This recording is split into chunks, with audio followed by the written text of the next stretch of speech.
রামা, এই রামা, বলি কোথায় মরলি রে? তাড়াতাড়ি রান্না করা ভাই দেখি। আসছি মা।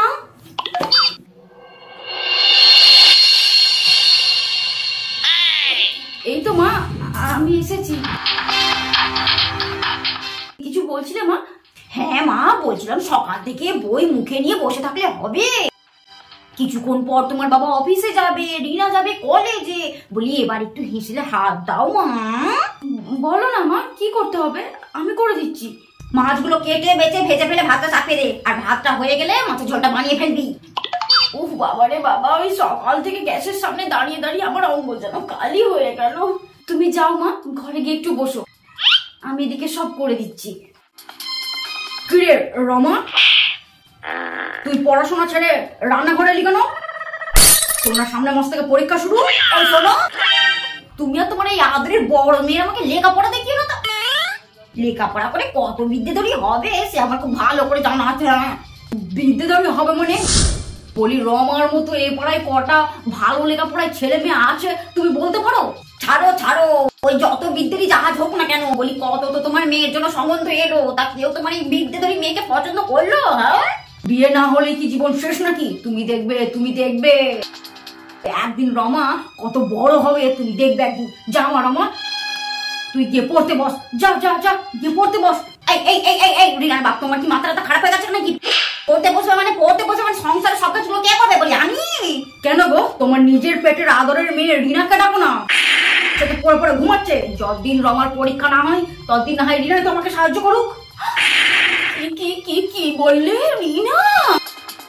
তুমি কি যে বলো না, ও তো আমার সুন্দরী ফুলের মতো মেয়ে। আগুনের তাপে ওর মেম সাহেবের মতো রংটা জ্বলে যাবে না। এই শোনো শোনো শোনো রেনু, শোনো, মেম সাহেবরাও না নিজেদের রান্নাটা নিজেদের কাজটা নিজেরাই করে, বুঝেছো? রেনু, ছি। একটা মেয়েকে ঝিয়ের মতো তুমি খাটাবে, আর একটা মেয়েকে আদর দিয়ে মাথায় তুলে রাখবে। হ্যাঁ, কি হলো? কি বাড়িতে সকাল সকাল তো চেঁচামেচি কেন করছো? মা বাবা কি হলো? তোমরা ভাবে একটু ভালো করে ঘুমাবো, সেটাও তোমরা দেখি হতে দেবে না তো। হ্যাঁ হ্যাঁ, ঘুমো ঘুমো, বেলা 9টা অব্দি ঘুমো। এবারের পরীক্ষায় কি রেজাল্ট করেছি সেটা মনে আছে তো তোর? দেখো বাবা, সবসময় তুমি এরকম পড়াপড়া করো না তো। ও আমি ঠিক ম্যানেজ করে নেবো। তুই কি ম্যানেজ করবি সে আমার খুব ভালো করে জানা আছে। যাকে যাক, হাত মুখ ধুয়ে এসে মাকে একটু রান্নায় সাহায্য কর। কি হাউ ফানি! আমি আমি রান্না করবো? হ্যাঁ করবি। দিদি যতদিন সবকিছু করে এসছে, যতদিন না দিদির পরীক্ষা হচ্ছে ততদিন না তুই এইসব কাজগুলো করবি। মা মা, তুমি দেখছো বাবা কেমন করে আমাকে ধমকাচ্ছে? তুমি কিছু বলো। ছাড়তরি না, তুই ছাড়তো, বাবার কথা ছাড়তো। এই সংসারটা যখন আমার, এই সংসারে তখন আমার কথাতেই সবকিছু চলবে, এই আমার শেষ কথা। রেনু, বাবা বাবা শান্ত হও তুমি, আমি সব করে দিচ্ছি, আমার কোনো অসুবিধা হবে না, তুমি শান্ত হও। যতদিন না তোর পরীক্ষা শেষ হচ্ছে ততদিন আমি তোর হাতের রান্না খেয়ে অফিস যাবো না, এই আমার স্পষ্ট কথা।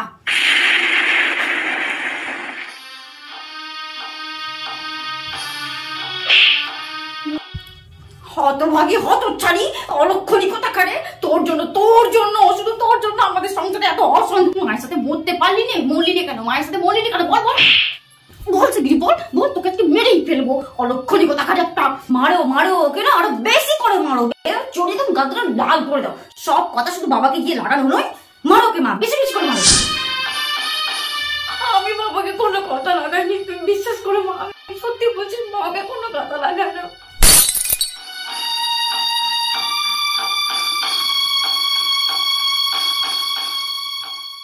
আরে আরে সুধাংশু দা, তোমার জন্যই অপেক্ষা করছিলাম। আচ্ছা সেটা হলো, কিন্তু বলো তো তোমাকে এত চিন্তিত লাগছে কেন? বাড়িতে আবার অশান্তি হয়েছে নাকি? অশান্তির কথা কি আর বলবো সুনিমল দা, সে তো আমার বাড়িতে নিত্য দিনের। কেন, তোমার সংসারে আবার কি নিয়ে অশান্তি? সবই আমার ওই মা মরা মেয়েটাকে নিয়ে। কেন কেন কেন কেন রমা আমাকে নিয়ে তোমাদের বাড়িতে অশান্তি কেন? ও তো লেখাপড়া খুব ভালো, তাছাড়া কত মিষ্টি গানের গলা ওর। হ্যাঁ গো সুনিমল দা, সেসব গুণ সবই আছে আমার মেয়ের মধ্যে, কিন্তু কপাল দোষে মায়ের ভালোবাসা স্নেহ কাকে বলে সেটা সে জানতেই পারলো না। তবে কি বৌদি একেবারেই রমাকে দেখতে পারে না? দেখতে না পারাটা তো তবু মানা যায়, কিন্তু আমার স্ত্রী আমার মেয়ের উপর অত্যাচার করে, দিনের পর দিন অত্যাচার করে যাচ্ছে। সে কি? আমার প্রথম স্ত্রী মারা যাবার পর মা মরা মেয়েটা যাতে মায়ের একটু স্নেহ ভালোবাসা পায় সেই জন্যই আমি দ্বিতীয়বার বিয়েতে রাজি হয়েছিলাম। কিন্তু এমনটা যে হবে আমি কোনোদিন ভাবতে পারিনি সুনির্মলদা, কোনোদিন ভাবতে পারিনি। যাই হোক, এখন শুধু একটাই চিন্তা, আমার রমা মাকে একটা সুপাত্রের সাথে বিয়ে দিতে পারলে আমি এখন নিশ্চিন্ত, একদম নিশ্চিন্ত, আমি বাঁচি কোনো রকমে। আরে তো দাও না বিয়ে, আটকাচ্ছে কি? আটকাচ্ছে আমার মেয়ের গায়ের রং। ও যে কালো, তাতে কি? কালো হলেও রমামার তো মুখটা বেশ মিষ্টি। আমিও প্রথম ওটাই ভাবতাম সুনির্মলদা, আমিও ওটাই ভাবতাম। কিন্তু বেশিরভাগ সম্বন্ধ তো সব গায়ের রঙই আটকে গেল। আচ্ছা একটা কথা বলি, তুমি যদি রাজি থাকো তাহলে কিন্তু একটা খুব ভালো পাত্রর সন্ধান আমার কাছে আছে। কম্পিউটার ইঞ্জিনিয়ার, আমেরিকার বড় একটা কোম্পানিতে চাকরি করে। দেনা পাওনা ওরা কিছু চাইবে না, পরিবারে তেমন কেউ নেই, শুধু মার ছেলে। বিয়ে করেই একেবারে আমেরিকায় নিয়ে চলে যাবে। ওখানে যদি রমামার বিয়ে হয় তাহলে কিন্তু তোমার মেয়েটা খুব সুখী হবে। হ্যাঁ, আরে আরে আরে আরে সুনির্মলদা, তুমি যা বলছো সেটা তো আমার কাছে আকাশের চাঁদ পাওয়ার মতো ব্যাপার। তা বলছি, পাত্রটা কে? পাত্র কে? আরে পাত্র আমার নিজের ভাইপো। নিজের ভাইপো বলে বলছি না সুদর্শন দা, নিজের ভাইপো বলে বলছি না। এমন ছেলে লাখে একটা মেলে, লাখে একটা। হ্যাঁ, দেবে নাকি বিয়ে? তবে হ্যাঁ, বিয়েটা কিন্তু 1 মাসের মধ্যেই দিতে হবে, কারণ আমার ভাইপো তো 1 মাসের মধ্যেই আমেরিকা চলে যাবে। বলছিলাম, আমার রমাকে কি তারা পছন্দ করবে? আরে অবশ্যই করবে, আলবাত করবে, কেন করবে না? ওরা শুধু একটা শিক্ষিত মেয়ে চায়। তাছাড়া রমা যেরকম শিক্ষিত তেমনি তো রান্নাও ভালো জানে। আমি বলি তুমি আর দেরি করো না, তুমি আর দেরি করো না, সামনে রোববারই রমাকে দেখানোর একটা ব্যবস্থা করো। হ্যাঁ, তুমি আমাকে বাঁচালে ভাই, তুমি আমাকে বাঁচালে। রেনু, ও রেনু, তাড়াতাড়ি এসো গো, তোমার জন্য সুখবর আছে, তাড়াতাড়ি এসো এখানে। বলি কি হলোটা কি? বলি বাড়িতে কি বাজ পড়ে গেল নাকি? এইভাবে ডাকাডাকি করছো কেন? আমার মনে হচ্ছে এবার রমাকে নিয়ে তোমার আর কোনো অসুবিধা হবে না। সামনে রবিবার পাত্রপক্ষ রমাকে দেখতে আসবে। হ্যাঁ, পাত্রপক্ষ আমার কলিগ সুনির্মল গড়াইয়ের নিজের ভাইপো। হ্যাঁ, সে তো বুঝলাম। তা বলি পাত্র কি করে? পাত্র, আরে পাত্র কম্পিউটার ইঞ্জিনিয়ার। হ্যাঁ, খুব বড় একটা আমেরিকার কোম্পানিতে চাকরি করে। 1 মাসের মধ্যে বিয়ে করে বউকে নিয়ে আমেরিকা চলে যাবে। হ্যাঁ গো, তা বলি তুমি একটু বেশি লাফালাফি করছো না? অত ভালো পাত্র তোমার এই কালো মেয়েকে পছন্দ করবে? হ্যাঁ করবে, সে দায়িত্ব সুনির্মল নিয়েছে। এই কটা দিন তুমি আর রমাকে আগুনের কাছে যেতে দিও না। আর রবিবারে ভালো করে ওকে একটু সুন্দর করে সাজিয়ে গুছিয়ে দিও, মনে থাকবে তো? এটা কি করে সম্ভব? এটা কি করে সম্ভব? এত বড় পাত্রপক্ষের সঙ্গে দিদির বিয়ে? না না না না, এটা আমি কিছুতেই হতে দেবো না। আমি এমন একটা কাজ করবো কালকে, দিদি পুরো ঠ্যাং ভেঙে পড়ে থাকবে। আর সেই সুযোগে আমি পাত্রপক্ষের সামনে গিয়ে দাঁড়াবো। আর আমি ঠিক জানি আমার রূপ দেখে পাত্রপক্ষ আমাকেই পছন্দ করবে। যাই দিদির ঠ্যাং ভাঙার ব্যবস্থাটা করি, না হলে আমার বিয়েটা কি করে হবে অত ভালো পাত্রের সঙ্গে? যাই। ব্যাস, এই মেঝেতে পুরো তেল ফেলে আমি চপচপে করে দিলাম। কিছুক্ষণের মধ্যে দিদি এখান দিয়ে যাবে আর পা স্লিপ করে হড়কে পড়বে, ঠ্যাং ভেঙে তারপর ঘরে বসে থাকবে। ঠিক আছে, এবার শুধু অপেক্ষায় বসে থাকা। হ্যাঁ বাবা গো, কি হয়েছে মা? কি হয়েছে? তুমি এখানে পড়ে গেলে কি করে মা? বদমাইশ অতটারি মেয়ে, মেঝেতে তেল ফেলে রেখেছিস, আমাকে মারাচ্ছে। বিশ্বাস করো মা, বিশ্বাস করো, আমি এখানে তেল ফেলিনি মা। আমি কিছুই করিনি, বিশ্বাস করো, আমি কিছুই করিনি মা। কিচ্ছু করিসনি তুই, কিচ্ছু করিসনি। দাঁড়া, আজকে তোকে আমি মেরেই ফেলবো তো কাজকে। ওরে বাবা রে, পায়ে কি ব্যথা হচ্ছে গো। ইস, দিদি এইবারের মতো বেঁচে গেল ঠিকই, কিন্তু আমি ওকে এত সহজে ছাড়বো না। বেকার মারা গেল তো আমার কিচ্ছু। যেমন করেই হোক রমার এই বিয়েটা আমাকে আটকাতে হবে। এত ভালো পাত্রের সাথে আমি ওকে আমার সৎ মেয়ের বিয়ে কখনো হতে দিতে পারি না। কিন্তু কি করে মেয়েটার বিয়েটা আমি আটকাই? কি করে? হ্যাঁ, মাথায় একটা বুদ্ধি এসেছে।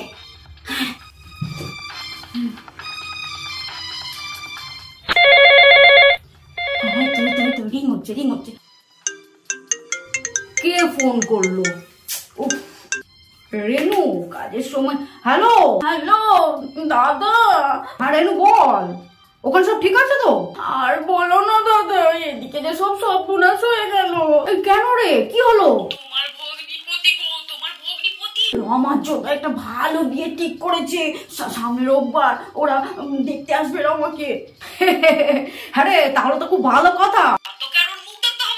না দাদা না, আসলে আমি চাই ওই পাত্রের সঙ্গে রিনার বিয়ে দিতে, রমার নয়। হ্যাঁ, কিন্তু কিভাবে?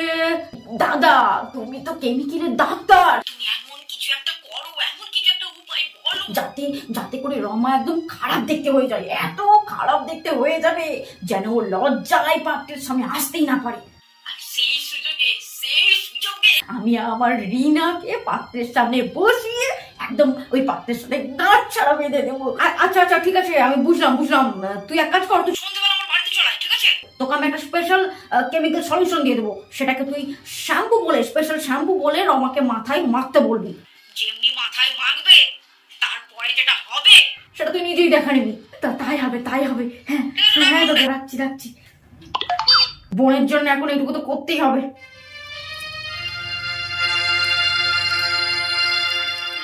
কি রে মা, রমা?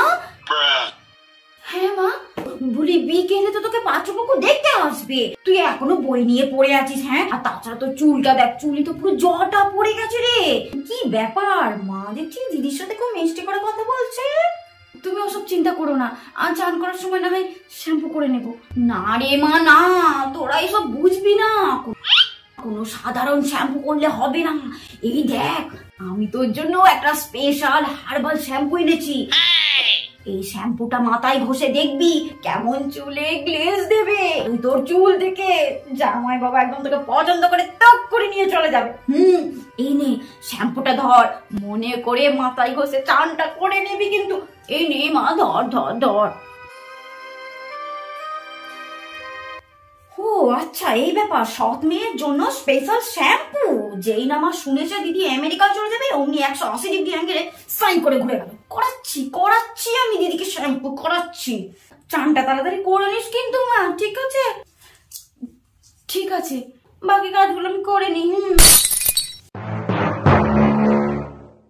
দিদি এখন ঘরে নেই, এই সুযোগে দিদির স্পেশাল শ্যাম্পুটা নিয়ে গিয়ে আমি মাথায় দিয়ে স্নান করে নি।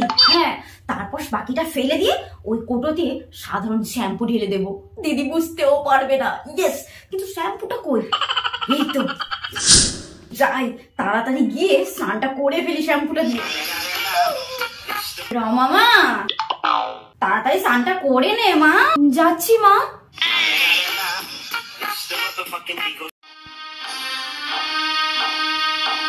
বাথরুমের দরজা আটকানো, ভেতরে কে? আমি আছি। ও রিনা, স্নান করছি, দেরি হবে। ঠিক আছে রিনা, তুই স্নান করে নে রে, আমি বাইরে দাঁড়িয়ে আছি। কি হলো আমার? কি মা গো, মা কি হলো? চিৎকার করছিস কেন? কি হয়েছে রিনা, কি হয়েছে? তুই এভাবে চিৎকার করছিস কেন? কি হলো?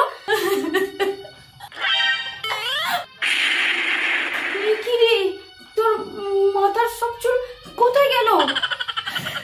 জানি না দিদি, জানি না। শ্যাম্পুটা মাথায় ঘষতেই সব চুলগুলো ঝরঝর করে পড়ে গেল।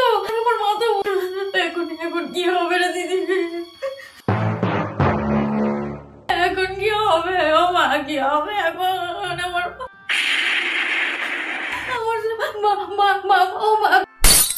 তুমি দিদির জন্য কি শ্যাম্পু এনেছিলে? হতচ্ছাড়ি কোথাকার একটা, হতচ্ছাড়ি হয়েছে। ওই শ্যাম্পুটা আমি রমার জন্য এনেছিলাম, তুই কেন হাত দিতে গেলি?